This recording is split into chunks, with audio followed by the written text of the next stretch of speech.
మేము సైతం ఆదోని జిల్లాకు మేము కూడా వెన్నుదన్నగా ఉంటామని చెప్పి ఈరోజు కూర్చోవడం అనేది చాలా గర్వించదగ్గ విషయం. ముఖ్యంగా ఆదోని పశ్చిమ ప్రాంతం తరతరాల నుంచి వివక్షకు గురైంది. అది ఏ విధమైనటువంటి వివక్షత అంటే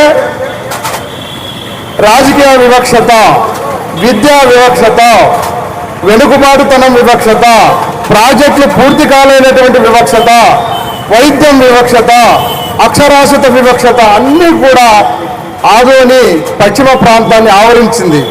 ఇప్పుడు ఒక వెలుగు ఆదోని జిల్లాతోనే ఒక వెలుగు రూపాన్ని సూర్యుడు నూతన సంవత్సరం ఉదయంలో ఉదయించిన సూర్యుని వలె ఆదోని సాధించే ఉద్యమం మునుముందుకు సాగి భవిష్యత్తు తరాలకి భావి తరాల బాట వేసేందుకోసమే ఆదోని జిల్లా సాధించాలని చెప్పి పోరాడుతున్నటువంటి ప్రతి ఒక్కరికి ధన్యవాదాలు తెలుపుతున్నాము. ఆదోని జయస్ తరఫున నేడు మన ముందున్నటువంటి కర్తవ్యం వాడకు ఆదోని జిల్లా, ఇంటికి ఆదోని జిల్లా, ఊరికి ఆదోని జిల్లా, పల్లెకు ఆదోని జిల్లా కార్యక్రమాన్ని తీసుకుపోయేందుకోసం మనం నడుం కట్టాలని చెప్పి ఈ సందర్భంగా తెలియజేస్తున్నాను.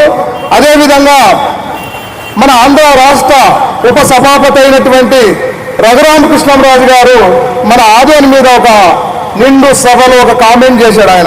ఆయన ఏం చెప్పారంటే, మన ఎమ్మెల్యే అయినటువంటి పార్సారథి గారు మా ఆదోనిలో వెనుకబాటుతనం ఉంది, నీళ్లు లేవు, నిధులు లేవు, వెనుకబడి ఉన్నటువంటి పరిస్థితి ఉందంటే ఆయన ఒక మాట అన్నాడు. ఏమని?